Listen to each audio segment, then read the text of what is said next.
Martwayne. We're showing you two major techniques of data manipulation. We're starting off with the slash and spread method, and we'll also show you the pivot method. And let's begin the tutorial.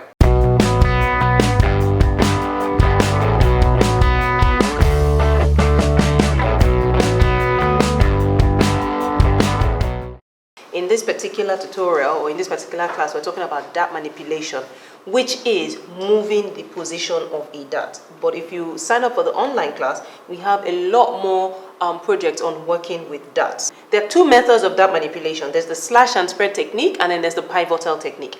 In this particular class, we'll be talking about the slash and spread method. The assumption is by watching this video, you already have created your basic bodice block or your basic dress block. In a situation whereby you are using a block that has a neck dart and a waist dart, then if you want to do something like contouring, you will probably want to close off your neck dart so that you can really work with your waist as well as your bust radius. But that would be for some other time if we're talking about it. So what's the first thing I will do? I will take this particular block, place it on the edge of my paper. Just to show you or to re-illustrate the technical drawing I was showing you earlier, I'm actually just tracing this on the fold of this paper, just to show you what I mean by when you open the other side, you will get the full technical drawing. But you only need to trace on just one single piece of paper, not on a fold, except it's asymmetrical. So first thing I'm going to do is I will trace out my block. So I'm going to place. Let me move up here so I can save paper. It's always very important for you to conserve paper. Very, very important. So I'm going to move up here. I'm going to place my center front against the edge of my paper. I'm going to put my paper weight on it, just to hold it in place. Or, if your hands are very firm, just use your hands. It's fine. This is not really a train smash or anything. Then I will trace around the pattern, like that. Easy peasy. Depending on how much time you want to save, if I'm creating like a proper pattern that I want to, give to someone or want to sell to someone, or a commercial pattern, I could immediately start putting my construction lines like that. So it doesn't really matter. But for the purpose of this, since I'm probably going to retrace this on another piece of paper, I'll just trace the full bodice out like that. Don't forget to mark out your notches. It's very, very, very, very important. And also mark out your bust point like that. Very important. That's that, and I'm done. So saves you the stress of having to trace out with your pattern paper. So please, if you have a block, you need to put this on cardboard. This is like the fundamental of creating blocks. So I'm going to take that out of the way now, and then I'm going to draw out my dart. Dart manipulation literally takes maybe less than 5 minutes once you know what you're doing. But if this is new to you, it happened, so it's fine. And that's it. And then I write my center front, because that's where my center front is. And if you see, like I explained earlier, if you open it up, you have the other side. But since I don't really need the other side, what I'm just going to do is I'll just cut off this excess paper and use it for something else. Okay, so there we have it. Now, what's the next thing we're going to do? Remember what I said in the technical drawing. First thing you need to do, I need to eliminate this one, is what it's telling me. So meaning, by the time I'm done with this, I don't want anything here. But this is where this new line should be. So what you need to do is look at where the new line is. This is coming from the waistline and stopping at the bust point. So it means I'm going to draw a line from here to my bust point. However, it will extend to the tip of the dart I want to eliminate, so that when I close this, the excess is transferred here. But I can also only do that if I do what? If I slash and spread. So I find the center of my dart.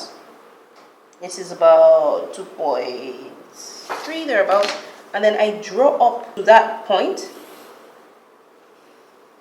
to the point I want to eliminate. Very important. Right? You must always have a flat pattern when you are done. If you have anything bulging, then that means you haven't cut it up to the tip properly. Then what do? I take my paper scissors, and then I cut up on that line to the tip of the dart I want to eliminate. And that's the dart I want to eliminate. And then I fold on this line.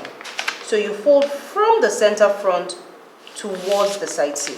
Very, very important. I fold from the center front to the side seam.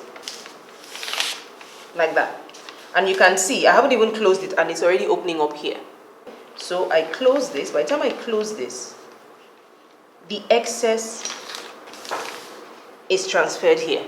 So two things I have done now. Not only have I eliminated this dart, I have transferred the excess dart here, meaning I have already, I'm combining two darts, because remember there was a dart here before. Now I have another dart which I have added to it, so it's going to be wider. I will take my scotch tape or my masking tape, doesn't really matter which one you use, and close this up like that, right? So that's out of the way. And then I will take extra paper. So I need enough, just enough paper to be able to draw my new dart line and also have enough excess at the bottom for my allowance. So I place a new piece of paper here, like that, right? And then I stick it down.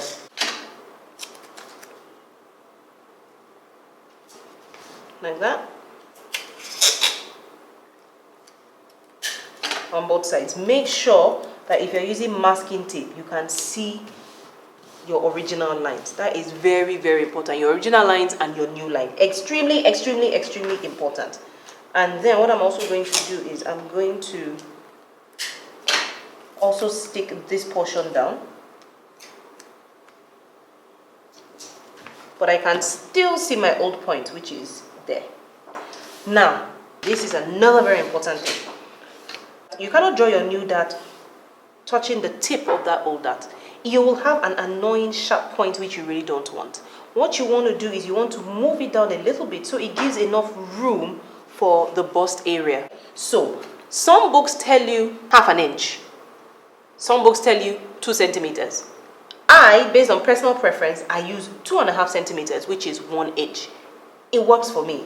Whichever one you want to use is fine. Follow your pattern book or make your rules as you go along based on experience. So I will, from the tip of this dart, I will go down 2.5 centimeters, which is 1 inch, ensuring that the new point of my dart is in between my old line. Right there. So you can see this line, this line. So my new point is right there. Like that. And that's why it's important for you to use tape that you can write on so that you can actually see what you are doing. And then I simply, just so I don't confuse you, let me clean off my old line. So I will clean up this line, just so I don't confuse you. Clean this off, and then I will draw my new dart from my new point to my old dart. Remember, you are combining two darts. So I will draw it like that and like that. That's my new point, right? That's my new dart. Easy peasy, easy peasy, easy peasy. But we are not done yet. We're almost done. Now, I need to secure the back so that I don't have paper flying all over the place. Right? Okay. So,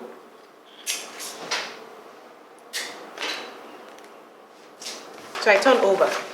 Then, I need to, of course, a lot of people get confused, especially people that are not familiar with pattern making. Oh, how do I blend this to this? Should I just draw a straight line? No, do not draw a straight line. If you draw a straight line, you're going to miss out on some fabric, which you will have an issue with when you are either sewing or overlocking. What you should do is to try and recreate or get your waistline back. So I'm going to fold on the line closest to my center front,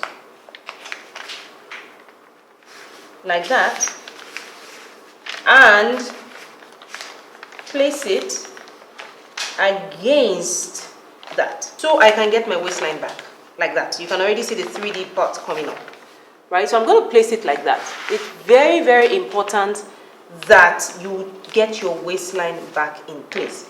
So when I do that, I'll just quickly take a pin. Actually, you don't need to take a pin. I'm only taking a pin because I'm doing this video. I really don't need a pin. What I do is sometimes I just add my allowance and then I just cut it out straight. But let me just show you what to do. I do that, hold it in place, and pin it in place like that. Right? And then you take your curve and you blend your line. Or you can also true your dart, just so that it's a straight line. In fact, if you want, at this point, you can immediately add your allowance. Now, in terms of allowance, if you register for an online course on sewing techniques, you will see that I use a 2 centimeter allowance for a reason. This is just so that I can have a guide to work with. I mean, I would rather have a bigger allowance than have a smaller allowance if the people I'm working with might make a silly mistake with the overlocker, and I really don't want that.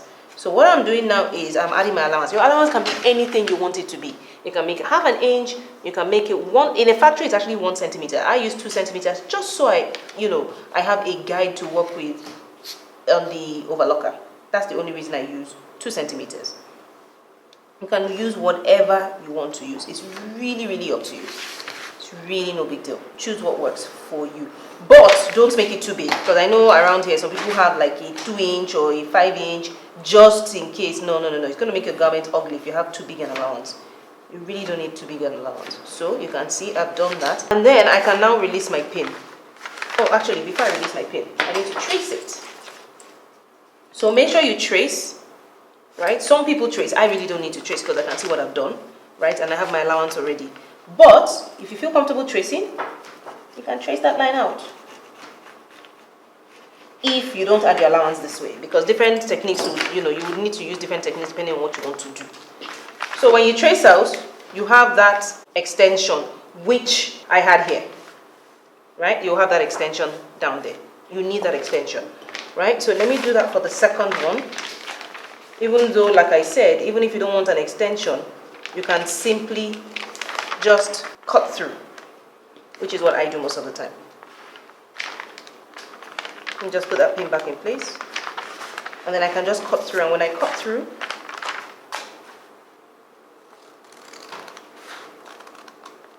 on the new line,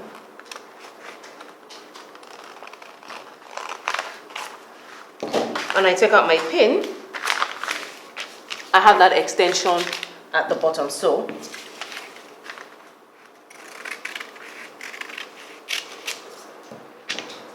and that's it, right? Easy peasy. It was easy. And then you add your allowance all around the garment, and then you are able to sew it. So really, really, that is what that manipulation is all about. It's very, very simple. This is for this particular design, and I obviously had to show you how to add an allowance. Remember that you have to add an allowance all around your garment as well. Let me just do one more allowance, just so you don't say, oh, she didn't add an allowance and stuff like that. I mean, everybody knows about allowances, so if you don't have an allowance, you will not be able to sew your garment, or you will sew into your garment and it ends up becoming too small for you. So just add your allowance all around the garment when you are done, and I'll show you what the finished result looks like. Okay, and that's it. So that is my pattern ready to be sewn. This is my final pattern. If I was giving this to a client, I'm not going to give it to them like this. I'm going to obviously put my construction lines all around that, but that, that's not pretty much what we're talking about in this. We're just showing that manipulation. So I'm done with this one. Thank you for watching this video. Hope you learned a lot. Don't forget to like and share the video, and of course subscribe to our channel. Leave your comments below or reach out to us through any of these means if you have questions. Do visit www.martwayne.com for details of our upcoming courses. I'll see you in the next video.